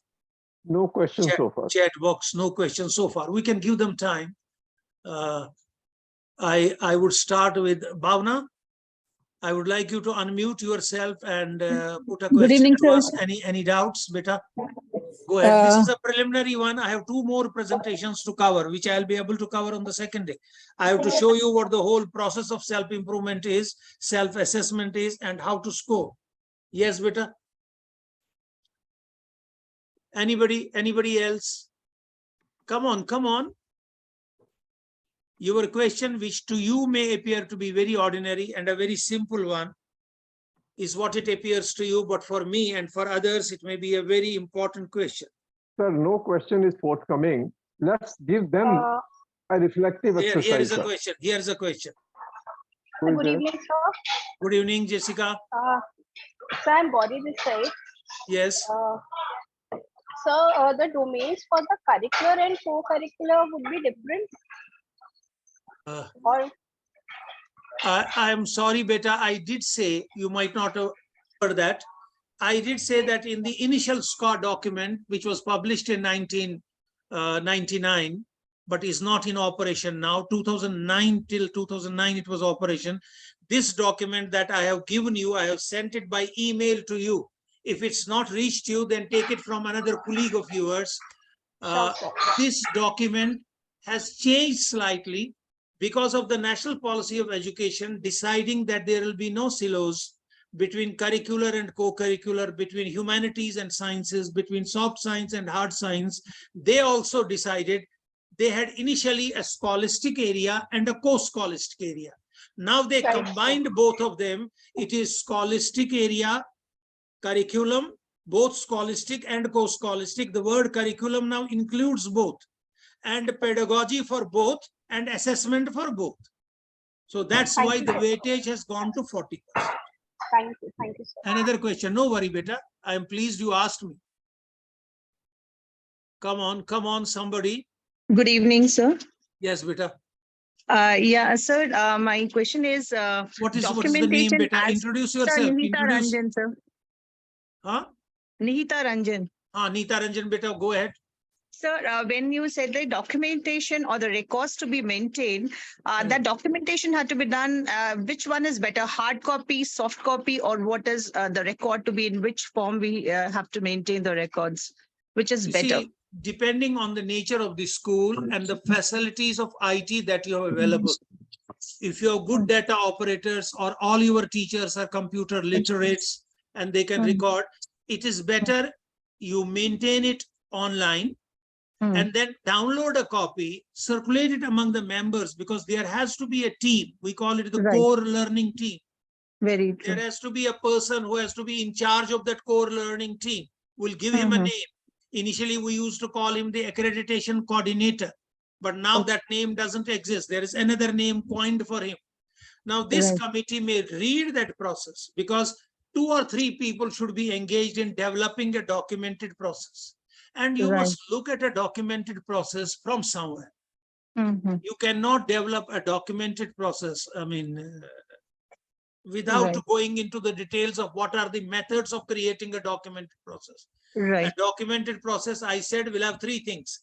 It will have the name of the process at the top. Yes. It will have then the objective of that process. Why Right. are we making this process? Why do we have this process? It will have the logical steps to be followed. It will have a mechanism of monitoring that process and how to improve upon that process.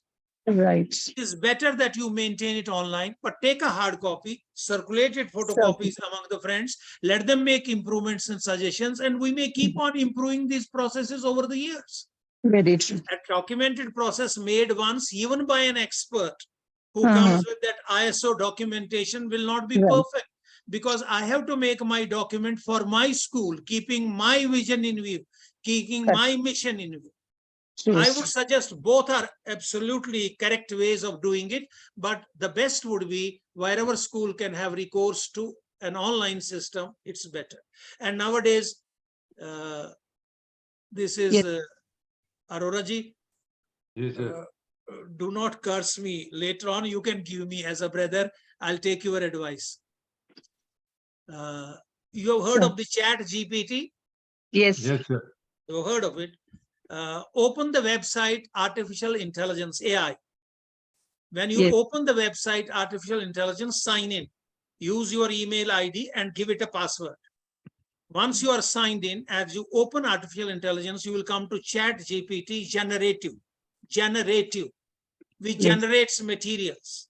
Right. Write a question below.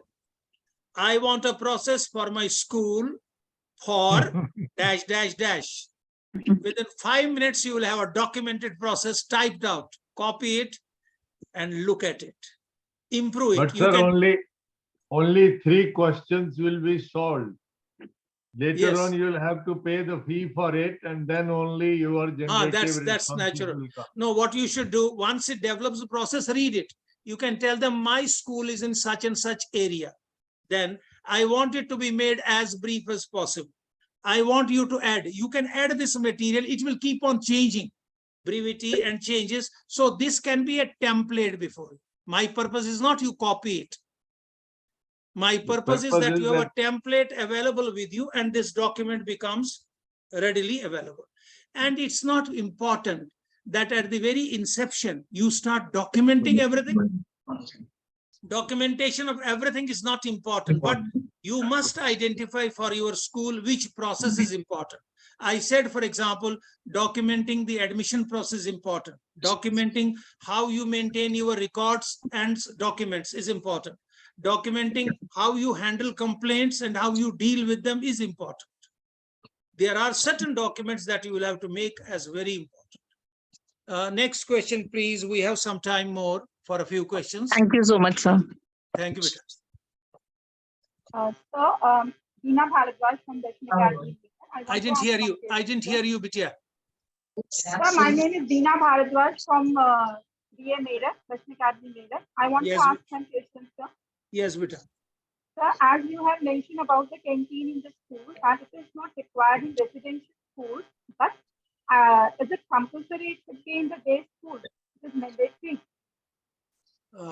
If you want to have it, it's better that it should be there. But if the school, as a policy, decides not to have a canteen, they may not have it. Okay, sir. Because I mean, from the the last SQAAF, 3 Sunil, years, the we are not SQAAF or the national policy. The SQAAF is a document for assessing our own processes. It's not a mandatory document as per the NEP. The NEP policy is a statutory document. We have to follow it in letter and separate. The SQAAF is a document which gives us a general framework. Within our own mission, within our own objectives, we can work. So if a school feels that they do not want to have a canteen because it's a source of nuisance, don't have it, please. But generally, thank you so much, sir. keeping at the requirements of the school and children in view, it is better to have a canteen. It's better to have a canteen. I would advise that way. But depending upon your own facilities, your requirements, there may be schools that may not have a place to create a canteen. Or the canteen may become a source of birthday bumps. It may become a problem of pouring cold drinks on one another and thereby leading to issues like that. So initially you may not have it. It's only when the children, they grow up in their value systems, they understand what life is, they understand what school is, and that culture is created, you may set up a canteen for them, which can be managed. I have seen schools managed by canteens managed by children. I have seen canteens managed by some ayahs of the school, some class 4 staff of the school. They would manage the school canteen for about 2 hours, but the canteen did not have anything that was drinkable. They sold, say, biscuits, buns that they would buy from the market, keep it available. A kind of a tuck shop. Yes, Mr. next. Rasik has a question, or he has Yes. raised his hand. He has raised his hand. Then should we look at the question? Rasik, beta, put up your question. I saw your hand, Good evening, but I sir. was. Yeah, Yes, good beta. evening, sir. Just one question. Recently, I had attended a webinar by CBSE. It was by Dr. Jayanti, NCRT and CBSE. There she made a very appropriate statement. I won't say whether relevant or not. I just wanted to confirm from you. She said that after implementation of SQAAF, accreditation by NABET and ISO and all the agencies like that is going to be redundant now. So is it true? Should we go for NABET also side by side when we are assessing ourselves for SQAAF, or there is no need for NABET accreditation now? I'm sure Asik understands Hindi correctly. तुमने मुझे धर्म संकट में डाल दिया बेटा. See, I have been a staunch follower of NABIT. I was a member of the QCI technical committee and then the accreditation committee. I must have trained about 200 to 300 principals only of Delhi, not only at Delhi, but at Delhi, at Chandigarh, at Chennai, at Ahmedabad, at Mohali. These places we conducted workshops on our standard, requesting principals that they must go for accreditation. That time CBSE was not thinking of quality in education because quality was not a focus area. And then suddenly the CBSE and NABIT came together. The government must have realized that there was a tussle going on. They came together. This happened somewhere in 2010, 2014. They came together and the CBSE requested NABIT, could you inspect some good schools on our behalf? We'll give you the name of those schools. Go and visit them. Try to judge them from the point of your accreditation and give us the report. I was also a part of that inspection and I conducted inspections in 5 prestigious schools, I'm telling you. One of them was the Lotus Valley School at Vasant Vihar. The other was Sanskar School. The third was Kothari International School. The fourth was Amity International School at Saket. And the fifth was Somervilla School. These were my 5. Even Aroraji conducted it for 5 good schools. We compiled a report of about 25 schools instead of 50 and gave it to them. Within 2 years, the CBSE developed their own SQAAF. Now, we couldn't wait. Immediately, we took up that SQAAF because Quality Council was moving steadily. It was not forcing schools to get into its rut. It was telling schools that if you want to be accredited, come and get accredited. Although it had made it mandatory for all industries, mandatory for all hospitals, mandatory for all laboratories, mandatory for all environmental organizations, but it had not made it mandatory, neither could it. It could be done only through law. So the CBSE came through SQAAF and we started working on these programs and we taught the children, taught the principals as how to develop accreditation through SQAAF, right? The CBSE collected fees from about 1,000 schools, predominantly in Chennai, Coimbatore, and Hyderabad.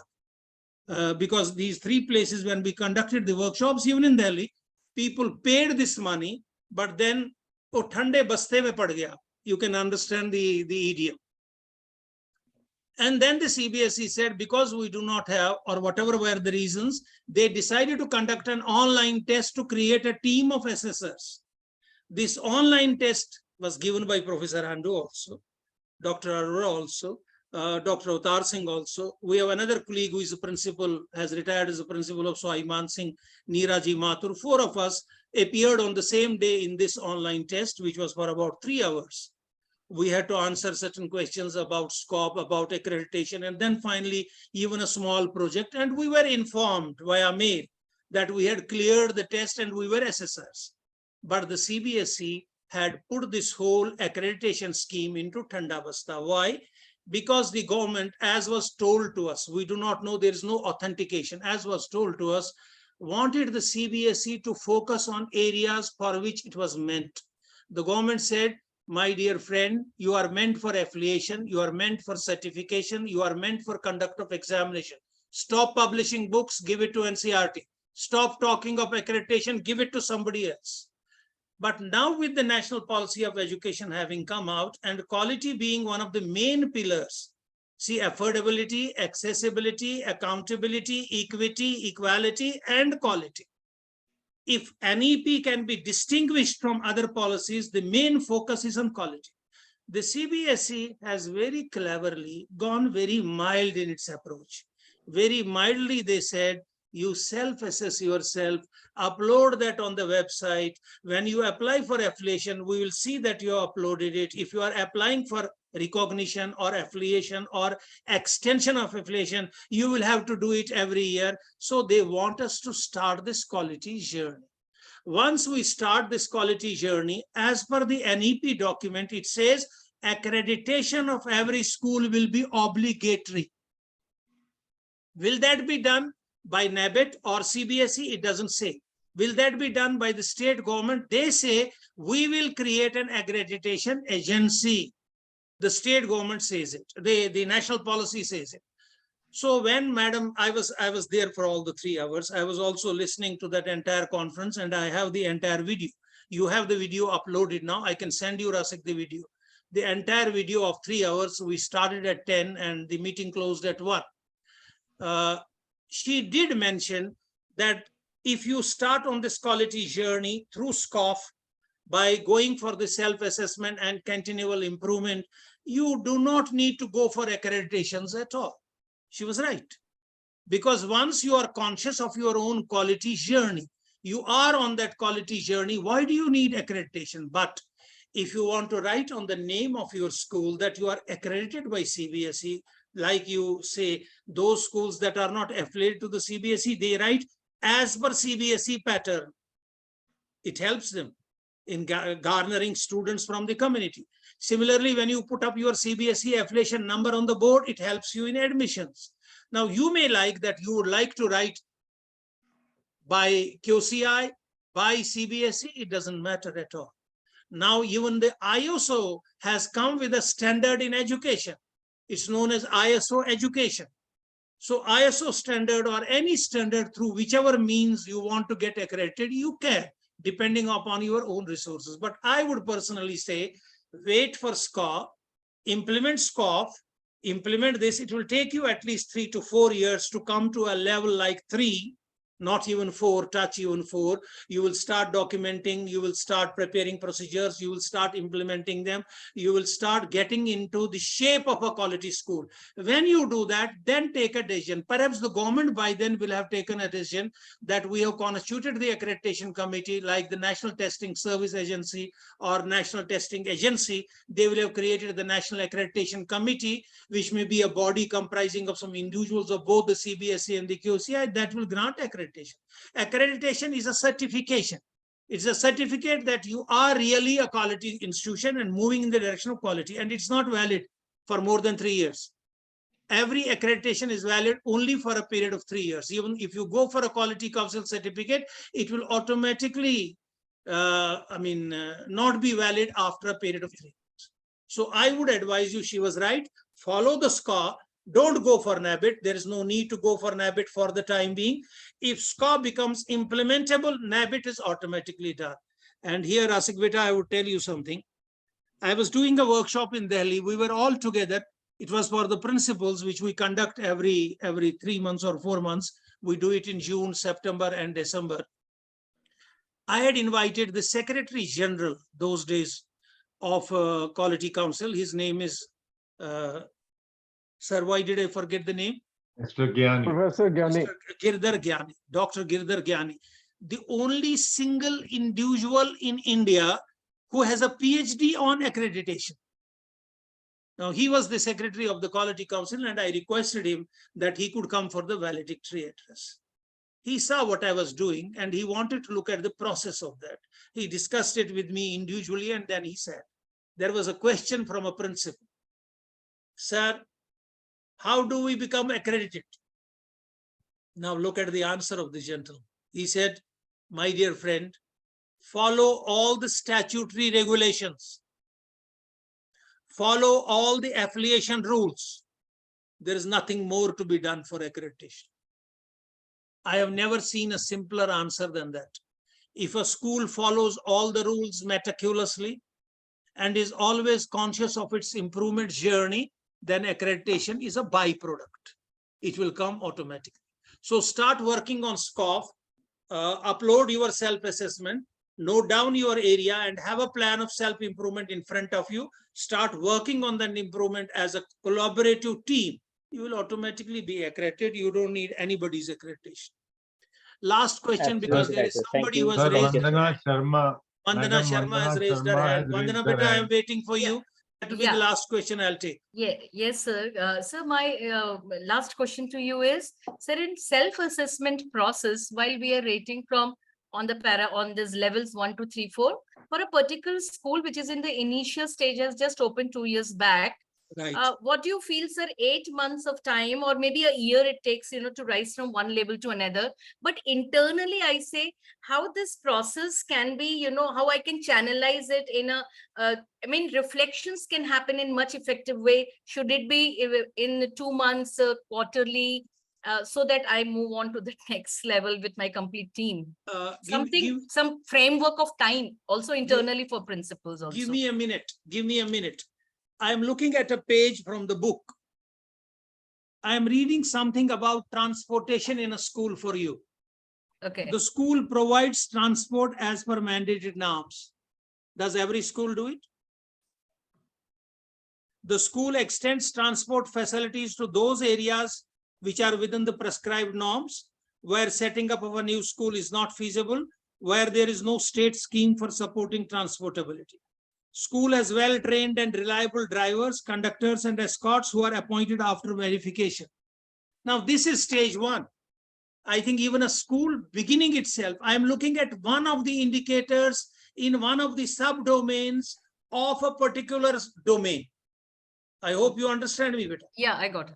Every domain has certain subdomains. The subdomain has subdomain. The subdomain has an indicator. The indicator is a statement. This statement tells me what should be happening. If it is really happening, I have already gained one in some of the schools that are beginning. They have started these practices and they are regularly improving them. So they may be at 1 or 2, and in some indicators, they may be at even 3. I hope you understand me.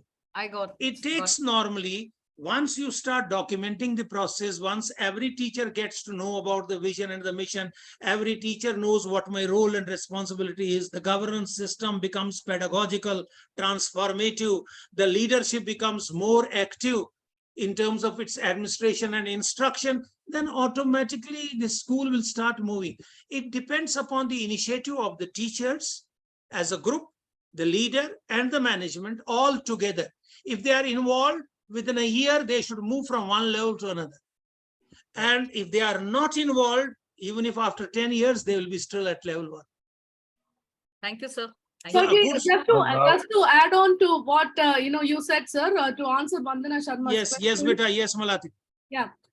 You can have a meeting, quarterly meeting, definitely a desirable one, but being a startup school, but if you can have it in once in 6 weeks, I think that would be ideal for you to have a meeting, so that record the process, record the developments. I think that will lead us to a better understanding. Then from there on, you can move on to quarterly, then half-yearly. It can be done. Right. Very true, but Yeah, I would you. request that this meeting, see, the culture of meetings is very common in the schools. My only request is that because we have created a team of members known as School Learning Team, SLT, and SLT has a representative, and the chairman is also a part of it. The management member is also a part of it. The principal is also a part of it. If this meets and keeps on analyzing each process, where they are satisfied that this is all we can do for the present, but where they are not satisfied, they start improving. Meeting is all right, developing those reports is all right, generating the data is all right, but improving upon those processes where they feel we are not doing what we need to do. That's where the work will begin and the progress will begin, and the school will move towards quality. Sir, you would like to tell them that what they should study for the next time, so that it is easy for them to comprehend whatever we are dealing with. Right, sir. I have sent them a safety checklist, safety and security checklist prepared by SQAAF, by CBSE. I have sent them the safety committee, how it is to be constituted. I have sent them a written document as to what is the safety pledge that is to be given to the students. I have even sent them another 4 document, how is learning to be integrated with safety and security. This is one. Number 2 is this SQA document. Whatever they can read out of it, let them take up any one domain, read the domain, read the subdomain, read the subdomain, and go to the page of indicators. Spend more time on that indicators with the school at the back of their mind and see what they are doing and where they need to improve. That could be a kind of work, because in the next program, I'll be taking up the self-assessment and how it is to be done under the 4R quality circle. what is this 4R quality circle that the CBSE has developed and what do they want us to do? That I'll be doing in the next. Thank you, sir. Thank you for raising that question. Thank you, Beta. Thank you, all of you. Thank you, sir. It Thank was you. an amazing session. Thank you, Thank you, sir. Beta. Thank you, sir. Thank you very much.